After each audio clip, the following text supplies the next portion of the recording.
So the sink I'll be using today, me and my wife got it from Ikea. It's the Good Morgan. Is that how you spell Good Morgan? It's a 4-cabinet vanity. First, let's assemble. It's my son. Then after that, we're gonna attach all the piping and the drain lines.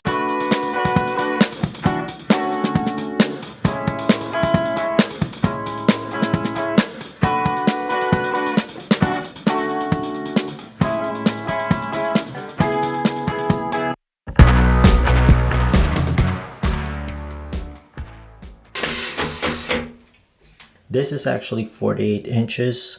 Now we're gonna measure from wall to wall, see how wide this wall is, and we're gonna find out where the studs are in this location because that will matter where we're gonna mount the sink at. Let's go and find the studs and mark them. So what I'm using here is the zircon stud finder. Now, very easy to use. Just put it against the wall, just like so, and then detect it, and there you go, and you'll pinpoint the studs. Now after you find the stud, usually they're always, not always, but mostly 16-inch centers. So once you find a stud, just go 16 inches over and you should find another stud 16 inches. So what you're gonna do is you're gonna take your level, put it on top, and make sure that it's nice and even. After you found out where you want to place it and it's nice and leveled, just take your pencil and mark it to right there, to these holes. And now we're gonna drill some pilot holes through that 2x4, and then we're gonna put the bolt in to lock it in place. Got both bolted down, same on the other side. Let's put on the drawers and let's put on the sink, and I'll show you how to attach the piping.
So the vanity should have came with this U-shaped hose line. Just connect it with the overflow drain. Now the tools you need here are a pencil, screwdriver, and a handheld hacksaw. With the same tool, you just flip it over and it acts as a screwdriver, and you'll use that to tighten that drain.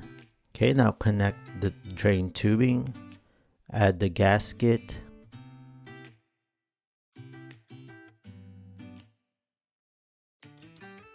and then line it up with your drain. Now connect the U-shaped rubber tubing. Most homes and my other bathroom actually has the drainage located on the wall. Unfortunately, this bathroom, the drainage is located on the floor. So now I had to get a reducer, which goes from 2" to 1.5". Now I have to attach that to this piping tube right here, and I had to make and buy extra tubing to make this work. So what I have now here is the reducer. I will apply a layer of cement on here. Now you don't need primer since there's no pressure. This is unpressured tubing. You just need to use cement, and that should be enough to attach this. So apply on the inside of the reducer. Also, I had to buy an extra piece of piping so that I connect the straight pipe with the J pipe. After we connect everything from the drain all the way down, it should be able to meet with that drain tube. Now I had to buy an extra piece of tubing which has double threads so that I can make this work. Again, you can buy these parts at Lowe's or Home Depot. They're very not hard to find. Again, these are just like puzzle pieces. Try to find ones that are suitable for your configuration and try to piece it together just like I'm doing right now. Again, there's so many bends and turns in this configuration, and once I line it up to this one, I have to actually cut it to make it fit, which I will flush it to where that line is located. Now use your handheld hacksaw and just fit it just like that. Use the nut and tighten it up. Same thing will goes on the bottom on the P-trap.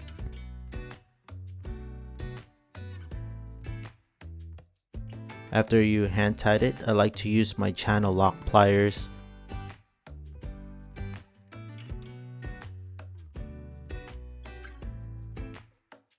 The Moen, I got this at Home Depot. It's a pretty good deal. I really like the color because it gives it that modern look. It comes complete with all the piping, everything that you should need to get this install complete.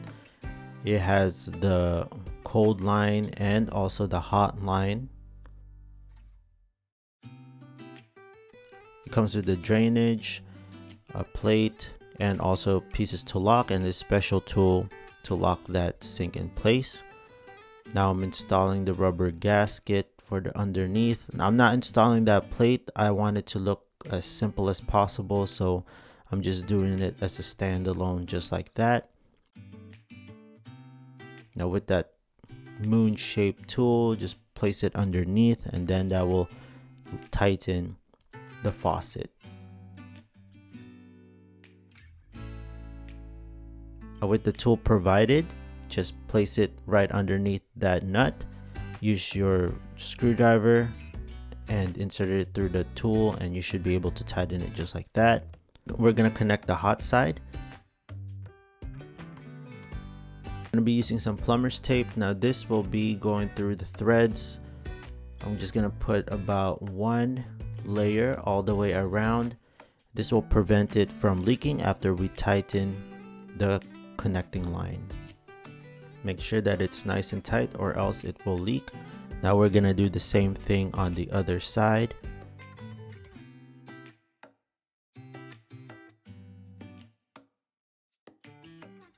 Insert the cold line. Make sure you do hand tight first so prevent cross threading, and then use your wrench.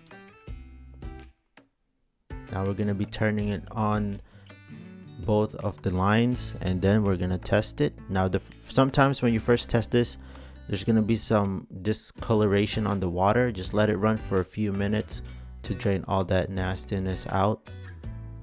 Okay, so it looks like it's flowing nice and perfect.